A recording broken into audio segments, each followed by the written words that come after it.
Andres, are you ready? Okay. I can. Yeah. I'll try to be quick. I wanted to make a comment on both, but maybe I'll focus on Chris, and you can tell me if I've got time. So the first one, I agree with Ndongo's last point, sort of, and I understand why Chris does this kind of work, because it's really important also to create that debate with the central bank in South Africa, to say even if you use your own models, you know, you don't get the kind of responses and the macro dynamics that you think you're getting in your outcomes, right? And I think I think it is a good paper that Chris has presented to us, and also thank you to the other presenter as well. I just wanted to say that in the work I've done on financialization and looking at capital flows in understanding the balance of payments, particularly the current account, and how the current account has been impacted by this shift of the large corporations to offshore listing, partly, I think, as a result of the change in government and having a majority elected government, and sort of they're wanting to stay in South Africa, but also I think linked to the changes in the global corporate structure. And so we find that many of the largest corporations have become either move their primary listings, or they become cross-listed, and a lot of the activities are now outside South Africa, but they produce the rents and extract rents from South Africa, and so we see that happening on the current account through the financial transfers. And so we rely on short-term portfolio inflows to offset financial transfers rather than the trade deficit. In fact, if I remember correctly, over the last 20 or so years, we've actually had a positive trade, we've had a trade surplus. Sometimes small, but in the positives. A lot of our current account deficit is driven by the financial transfers, repatriation of profits, dividend payments, those kind of things, and sometimes on the services account as well. And I think that lines up with a bit with what Andrew was saying about China, and in terms of understanding some of the current account dynamics and balance of payments dynamics there. The problem is we're like a small Chinese province, but we don't have the coastal cities to offset that. But so we've got this deindustrialization linked to that offshore listing, and the fact that these large corporations haven't reinvested back into the economy. And so I've also been arguing that that looking at what's happened to the current account particularly is that our inflation targeting is based on trying to maintain the value of the rand, or exchange rate management. And so we come to the similar conclusions through these different dynamics. On the issue of I really like the idea of looking at the reserves of the central bank. In fact, our central bank, our treasuries use some of our central bank reserves to try and get, after many years of fiscal consolidation, to try to get to a surplus. They keep not getting a surplus because it's actually not going to lead us to a surplus. It creates more problems in terms of ability to grow and collect revenue. And so they have used that. But I think it's really important that we think about that across Africa, but that also then think about how we do that in terms of capital controls, based on just what I was saying previously, the dependence on short-term portfolio flows, other flows, hot money, and not getting the FDI, and then having those large outflows linked to those short-term inflows. But also then in learning from the lesson of South Africa and the political economy side is think about who your large corporations are and their interests, and how they've also been, also I think drawing from the similarities with China, how South Africa or the African countries have become part of this changes in the division of labor globally. And we see South Africa, since the end of apartheid, our role in the global division of labor as a provider of raw materials has exacerbated. So the last point I want to make to Chris, linked to that, is possibly within that kind of model that you think about maybe including mining and agriculture as part of your industrial base, because our current account is very much, a trade account anyway, is very much driven, more than 50% of it is that, right? and our reliance on higher value added imports, as you said. Thank you. Thanks for the indulgence as well. Thank you, Siraj. Andres? Thank you. Congratulations to our presenters. I'd like to make a few comments. You know, in the most recent update that our colleagues in Ndikumana and Boyce published just earlier this year on cumulative capital flight, we're talking about 30 countries in the African continent in not public sector capital flight that has been covered in the previous presentation, but private sector capital flight amounts to $2.99 trillion. So $3 trillion worth of capital flight of resources, monetary resources deposited abroad, not in African institutions, but mainly in those of the global north.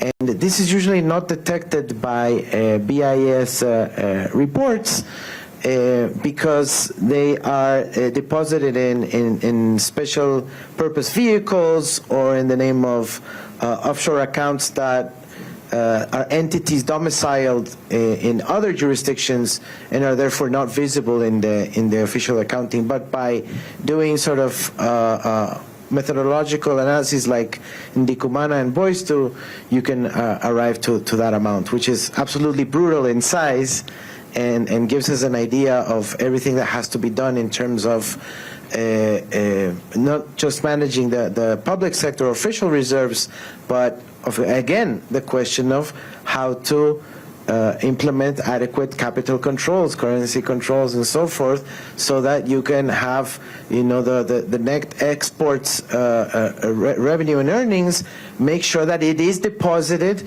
in the central banks and in the domestic financial systems, so that it can be then mobilized for our development purposes. Which takes me to the next point, which is, you know, we've had several important commissions that we get inspiration from in Latin America, which is, for example, the Mbeki high-level panel on illicit financial flows and so forth. And I think that's very important because there's so much work there, both in theory and in practice. But I think there's still one aspect which has not been covered as profoundly as it should have, and it's the issue of asset recovery. And I'm not referring to the issue of asset recovery, oh, you know, some corrupt funds from some government have to return. That's fine and okay, and it will never happen, but I'm referring to the more systemic trade-related and corporate-related capital flight issues that we need to do asset recovery for, right? So not necessarily expropriating illegal or stolen funds abroad, but repatriating the assets that may belong to African elites in Switzerland, in France, in the United States, but that can be deposited back in local domestic financial systems within Africa.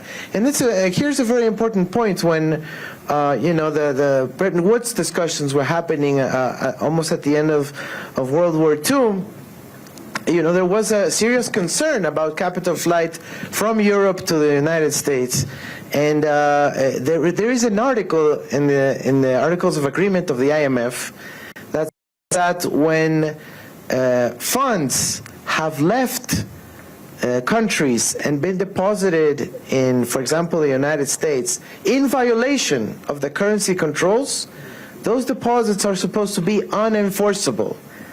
And they are supposed to return to the country of origin. Of course, that has never happened. There has not been an agenda on the IMF on that aspect, and I think that is absolutely crucial. And just some final points on the public sector, the official sector reserves, and you know, the mention of the pension funds, the banks, the insurance companies. It's important not to just add them all up directly, but in a hierarchical sense, right? because the pension fund may have deposits in the banking system, the insurance companies as well. Then the banking system has deposits in the central bank, and it's not the same kind of money that can be added all at once, you know, with reserves with domestic resources. But we have to criticize and use the space of the G20 to sit the Financial Stability Board in the Basel Committee, because, you know, the central banks, I mean, I was in charge of managing Ecuador's reserves for a while, and you just follow the manual that the IMF and the BIS give you on what you have to do with the reserves. And it says you have to invest in AAA credit rating agency treasuries and equivalents. And, you know, there aren't that many options. And why? Because the system rules have been built to bias and to channel our, you know, very scarce resources into buying the treasury bonds of the most, you know, of the richer countries. And that's something that we have to talk about in the G20, in the Financial Stability Board, with the Basel Committee at the BIS. Yeah, that's what I wanted to say. Thank you very much, Andres. I think it's important for us to recognize that the false solutions being offered by major international institutions are part of the problem. And this is very clear from the point which has been made about Basel recommendations as well in the different contexts. But I think it's useful for us to remember that you know, this is well recognized by ordinary people. It is only central banks which live, you know, which are, yeah. So just to give you an example, I still remember there was an article in the Financial Times saying something about Swiss banks being the place where money was being hidden. But in fact, it is a country which claims to be in the global south, Singapore. There was a letter to the editor of the Financial Times pointing out that Singapore is a far more important offshore, you know, tax haven, etc., etc. And this was written by a Nigerian 20 years ago. 20 years ago. And if you look at the Mossack Fonseca revelations, the so-called Panama Papers, about a decade ago, the list of people outside of the Americas and Europe, the highest number were from my own country. Okay, so these guys know where to hide their money.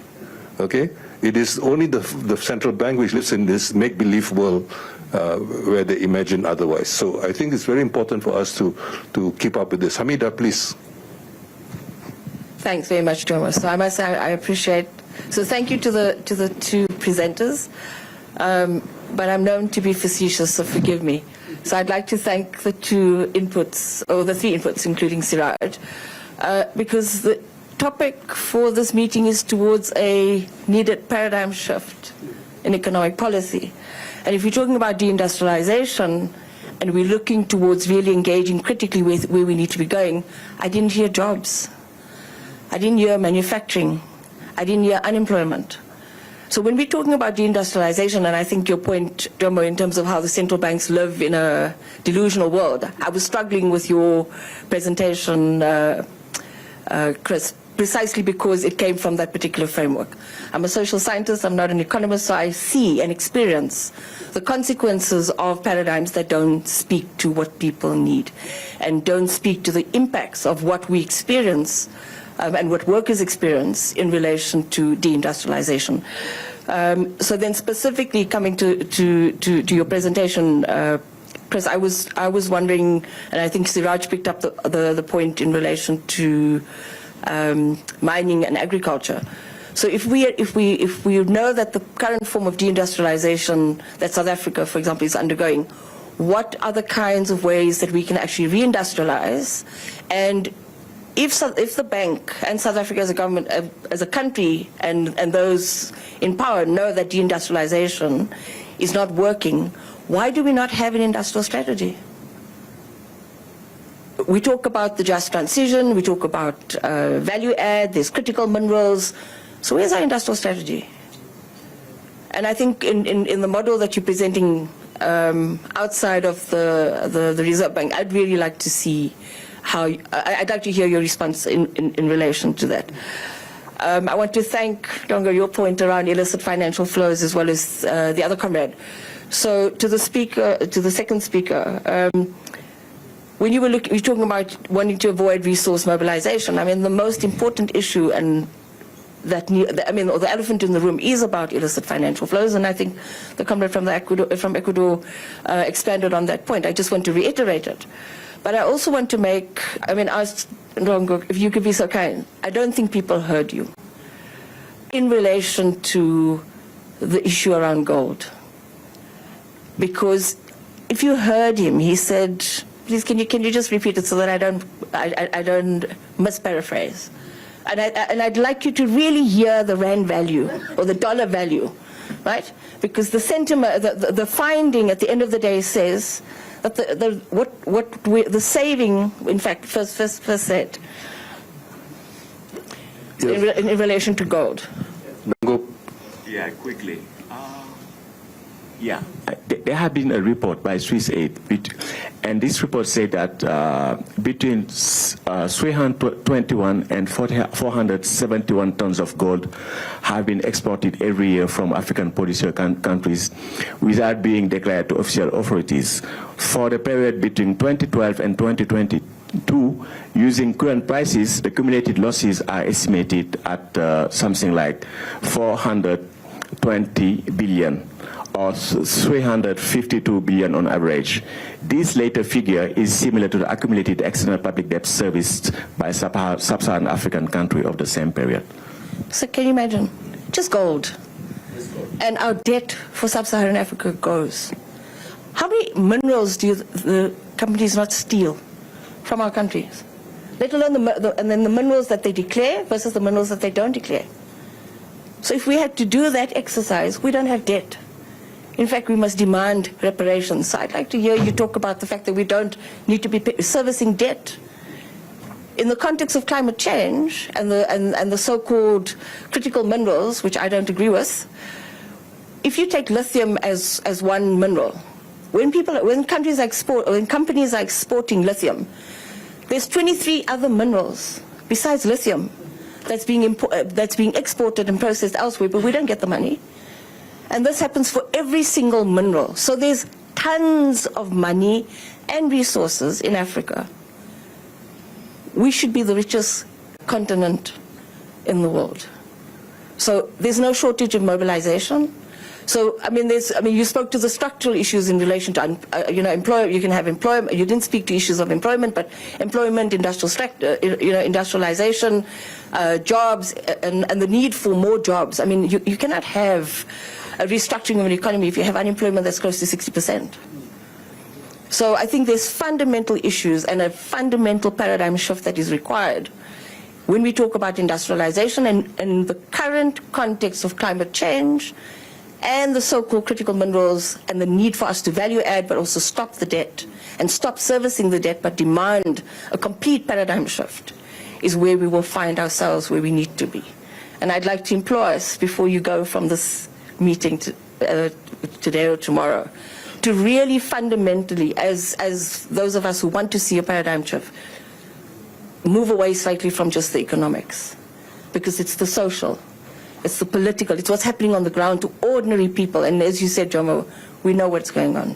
We don't need the Financial Times. When people don't have bread and when people in South Africa die from malnutrition because people can't feed themselves, when farmers commit suicide because they can't feed their families, etc., etc., etc., there's a fundamental problem, and we need a paradigm shift. Suad has just left, but Getachew, you're here. Maybe you can follow up this. I think Andres' point about the Nidikumana and Boyce follow-up study, as well as some of the other interventions which have been made, are extremely important. And perhaps the website of CODA could link the presentation of the Mbeki 2 to some of these other resources so that researchers and those interested can do something. On the minerals question, we will hear, I think, from Paul Jordan later. Andrew, sorry, who was the other one besides Andrew who wanted Martin and Andrew, right?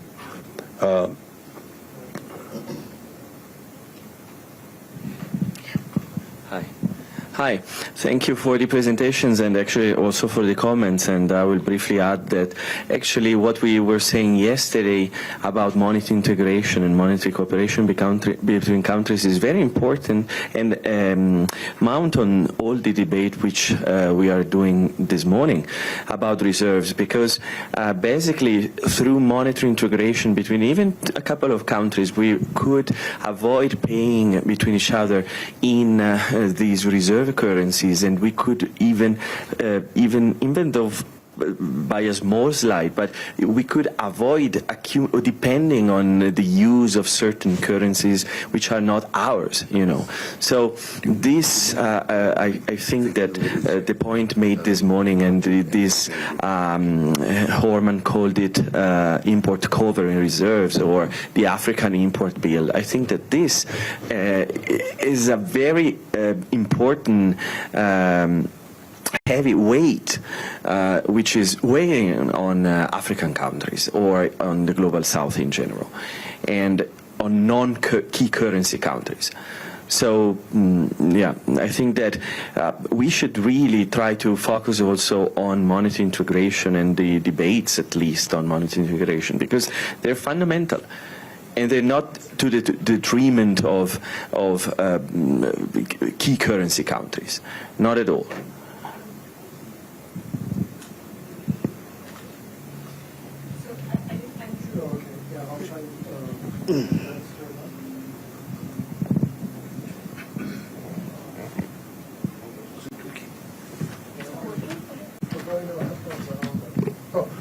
Okay, good. It's working, yeah. I just need my glasses.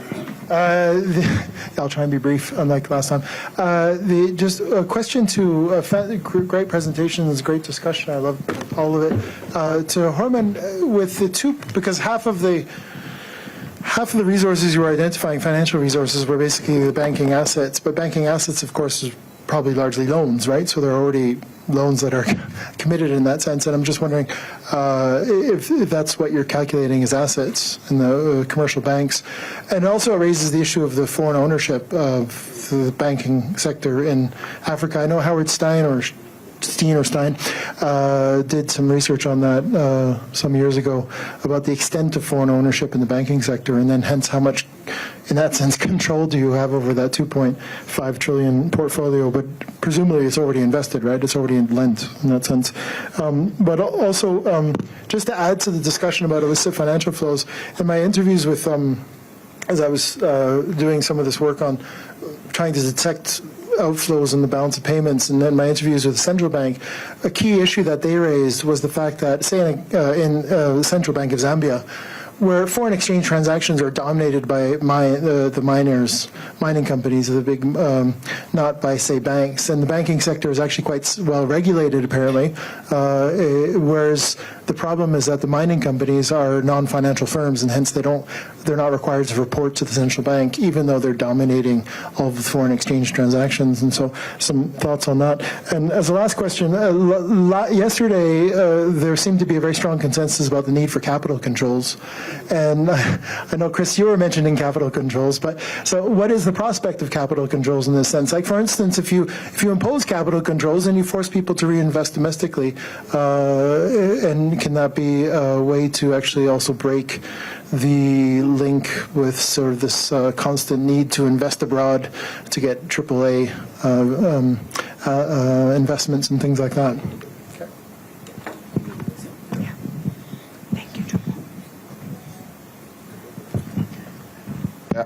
Thank you very much, Chris, for your presentation. Yeah, I like especially when you are using the inflation targeting as a framework in this particular analysis that you are using.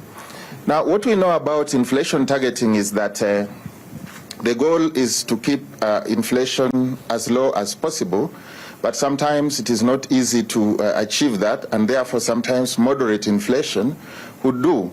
So we have the pi A, which is the actual inflation, versus the pi E, which is the expected inflation, where the targets will be. And we know very well that sometimes when the pi E is being targeted, that is the expected inflation, there are other factors like, sometimes inaccurate forecasting, issues like supply shocks, of course, external factors like the prices of oil and the rest, and sometimes the degree of dependence of the central bank. Those are known. But there are other issues which also affect inflation targeting, and one of them is what we usually refer to as the dynamic inconsistency. Dynamic inconsistency occurs in the sense that sometimes the policymakers, who are sometimes the government, deliberately or intentionally, deviate from the long-term set inflation targets so that they can be able to meet the short-term gains. All that I'm saying is this, in short.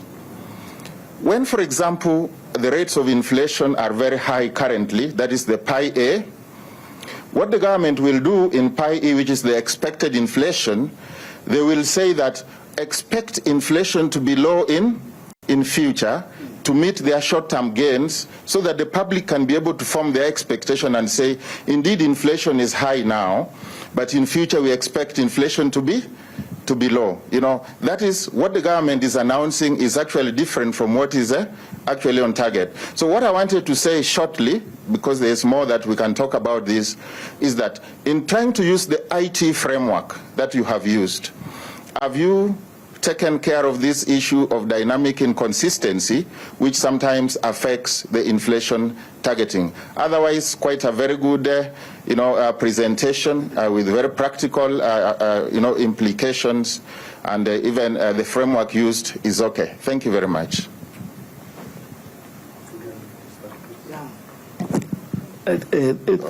Thank you for the comments.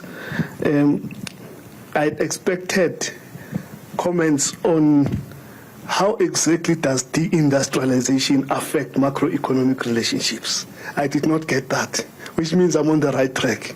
It's something worth researching.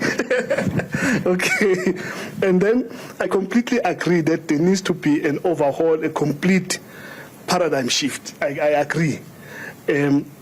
But for a paradigm shift to take place, it's a struggle.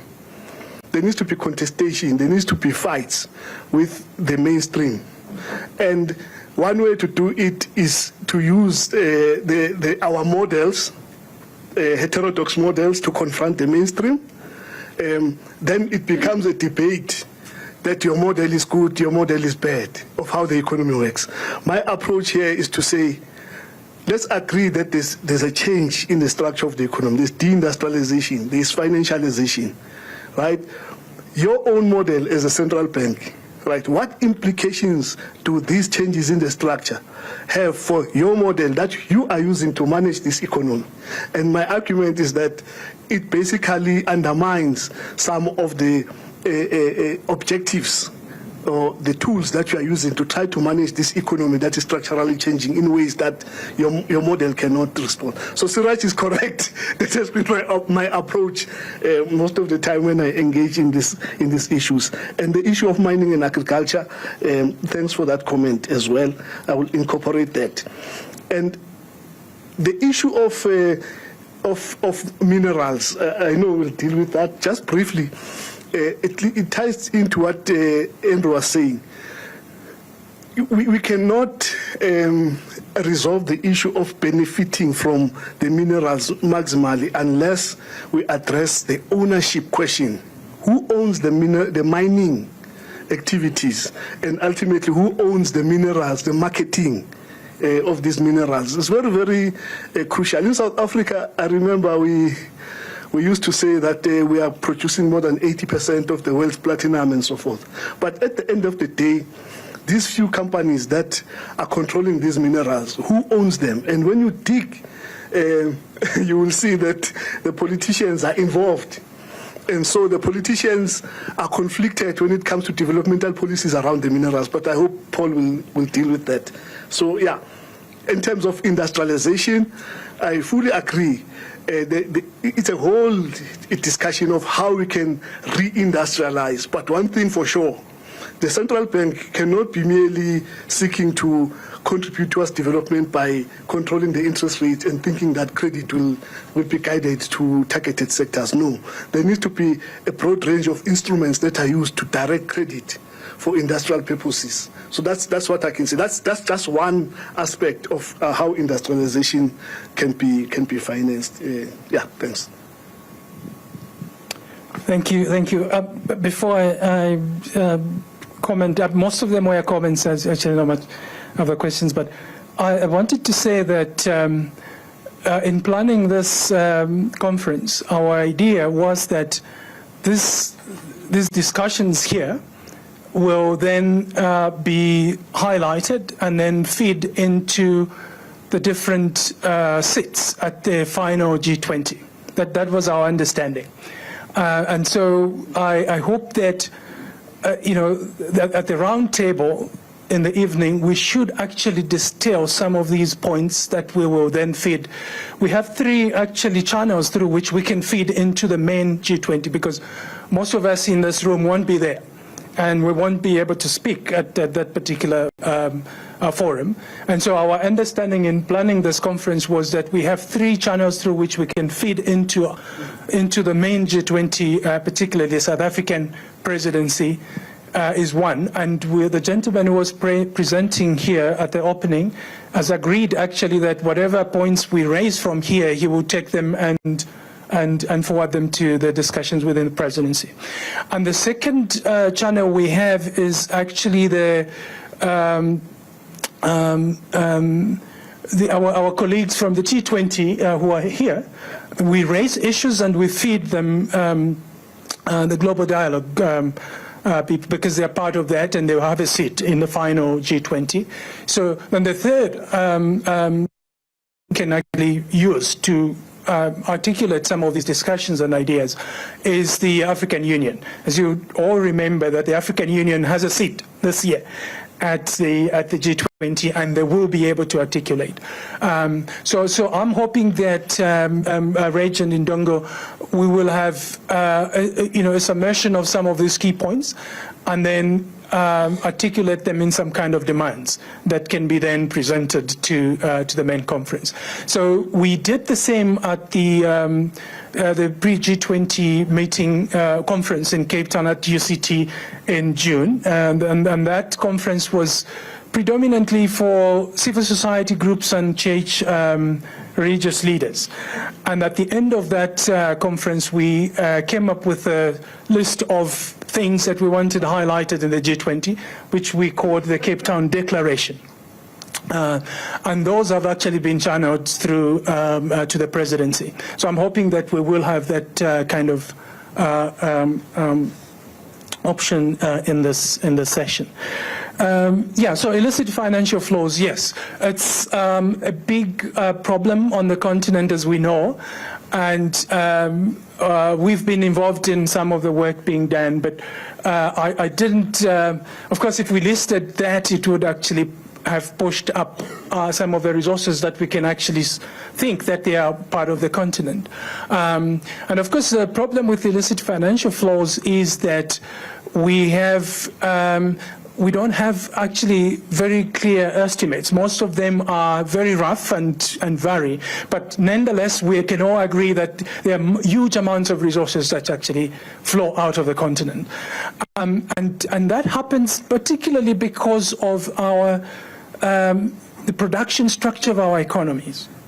We know for sure from work being done that extractive industries are very prone to illicit financial flows, particularly the reason that you mentioned that most of these companies are not reporting directly to the central bank, and so you can't trace them in terms of their sort of dubious accounting systems, including transfer pricing and so on and so forth. But that's a vulnerability that comes as a result of heavy dependency on extractives.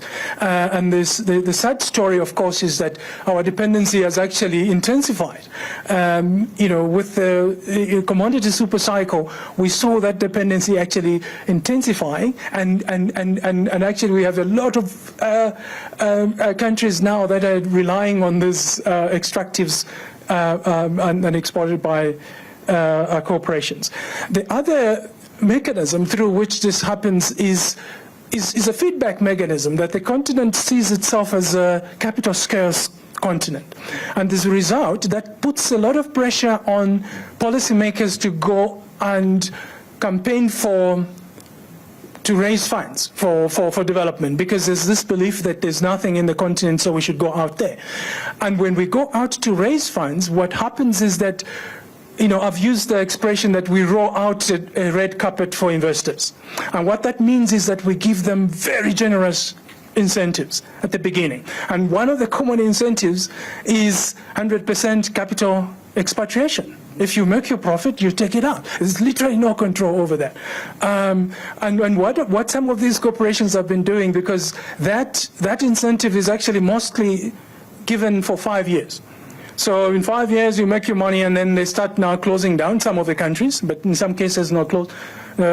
So you actually have a very open way of siphoning money, and that to me, is also speaks to the structure of our economies. That because we are capital scarce, and so you are pushed so much to the wall that you give these ridiculous incentives that no one actually has ever done that, and I think that we need to look at these and begin to see how we address them and find ways that the government can respond to them. Thank you.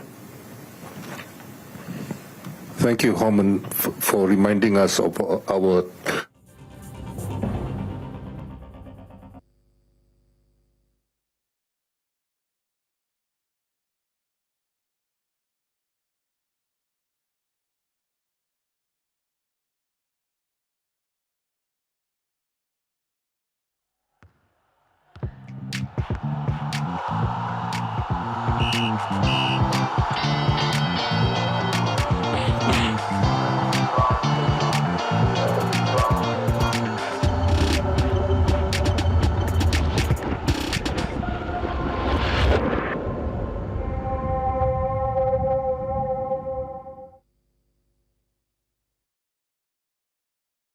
A great day it is to talk sports, and I am Udoka Njoku. Welcome to the show. It is In the Game on News Central TV. Of course, it promises to be an exciting conversation in the world of sports as we look forward to interesting times for Nigerian teams, most especially the teams playing in the Confederation Cup on the continent. For Remo Stars, they did the job yesterday, but what awaits them is a huge one, and that would task them and also help us determine if truly they want to be contenders this season in the CAF Champions League or not. Playing against former champions Mamelodi Sundowns in the CAF Champions League, the next round that they qualified for. So for Remo Stars getting that 5-0 win over Zilimaju, we'll look forward to the big one against South African giants, Remo Stars. Welcome to the show. You can reach us on social media, and also you can subscribe to our YouTube channel at News Central TV. As always, you kick off the show with our top 5 stories, starting off with the world of football right here in Nigeria, as Victor Osimhen has made his long-awaited comeback from injury after playing that game against Rwanda. But of course, he has gone back to Turkey for Galatasaray. But he did return for Galatasaray. They won that 1-0 against Alanyaspor to maintain their perfect start in the Turkish Super League. Mario Icardi struck the only goal in the 22nd minute, sealing Galatasaray's 7th straight league victory. The win comes at a timely boost for their heavy 5-1 Champions League defeat to Frankfurt. Galatasaray dominated but failed to extend their lead, with goalkeeper Ogokan Kake producing key saves to preserve the clean sheet. The highlights came late when Osimhen entered in the 84th minute for his first appearance since being sidelined on international duty with Nigeria. His return is a major boost ahead of Galatasaray's crucial Champions League clash with Liverpool next week. Super Eagles midfielder, talking about the injury list for Nigeria now. Now, Rafael Onyedika also faces up to 6 weeks on the sidelines after sustaining a hamstring injury. The club Bruges star picked up the knock during Wednesday's thrilling 5-5 draw with Westerlo and was forced off early in the encounter. All right, moving on from that story, let's talk about the Ministry of Sports and Recreation in Ghana. On Monday, on the 29th of September 2025, they will inaugurate the newly constituted Boxing Interim Management Committee at its conference room following the dissolution of the current Ghana Boxing Authority Board. On Friday, ahead of the inauguration, Sports Minister Kofi Adams met with some key members of the committee, notably the Venerable Azuma Nelson and others. The meeting was led by the Director General of National Sports Authority, Jo Ampofo Ankara. The establishment of the Interim Management Committee follows the tragic death of Nigerian boxer Gabriel Oluwasegun Olanewaju during a bout at the Bukom Boxing Arena in Accra on the 29th of March 2025, and a series of other tragic deaths of boxers. Now, the International Paralympic Committee has lifted the partial suspension of Russia and Belarus, allowing their athletes to compete under national flags at the 2026 Milan Cortina Paralympic Games.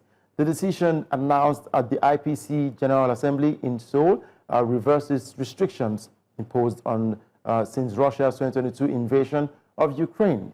However, participation remains uncertain as international federations governing para-alpine skiing, cross-country skiing, snowboarding, biathlon, ice hockey, and wheelchair